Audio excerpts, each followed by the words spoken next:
एक दिन हजरत ऐसी कहीं जा रहे थे, साथ हा इकावर आदमी भी हो लिया। आपने एक रुमाल में 3 रोटियां बांध कर उसके हवाले के कहाने संभाल रखो, जहां भूकल के गै मिलकर खा लेंगे। साथी को भूकल गीत व उसने मौके पाकर चपके से एक रोटीन काल कर खा लिया और रुमाल वैसे काविसा बांध दिया। थोड़ी दूर चलकर आप भी एक जगह बैठ गए कि आओ दोस्त आप खाना खा ले, मगर रुमाल खोला उसमें सिर्फ 2 ही रोटियां बाकी थे। आपने साथी से पूछा, तीसरी कहां है? लेकिन वो साफ मम कर गया कि जनाब मुझे क्या मालूम, 2 ही बंधी होंगी। खाना खाकर आगे चले तो आपने उसे 2-3 मौजज़े दिखाए कि जो देखता हजरत की अजमत का यकीन कर लेता। हाँ, मगर अब भी जब आपने उससे तीसरी रोटी के लिए पूछा तो उसने वही पहला जवाब दिया कि मुझे तो कुछ खबर नहीं, घर से 2 ही रोटियां आई होंगी।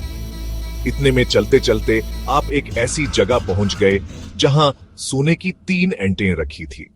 आपने फरमाया, दोस्त इसमें से एक तो तुम लेको, दूसरी में और तीसरी उस आदमी के लिए रहने दो जिसने हमारी तीसरी रोटी खाई थी। ये सुनकर लालची साथी फौरा बोल उठा, जनाब वो रोटी तो मैंने ही खाई थी और आप मुझी को एक की जगह 2 एंटे मिलनी चाहिए।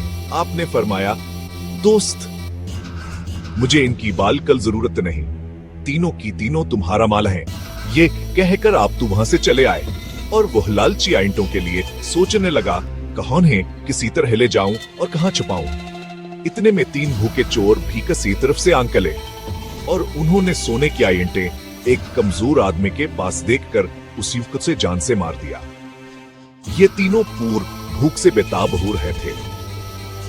असल ये एक साथी को गांव में खाना पकवाते भेज दिया कि खाने के बाद सबाए का इंट लेकर घर की तरफ चल देंगे।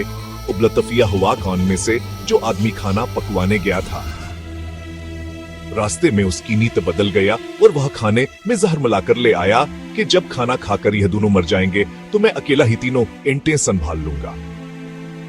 उधर अन दोनों ने जब इंटों के पास बैठे थे, इरादा किया कि खाना खाकर तीसरे को जान से मार दें और हमाइक की जाए 1.5 इंट लेंगे।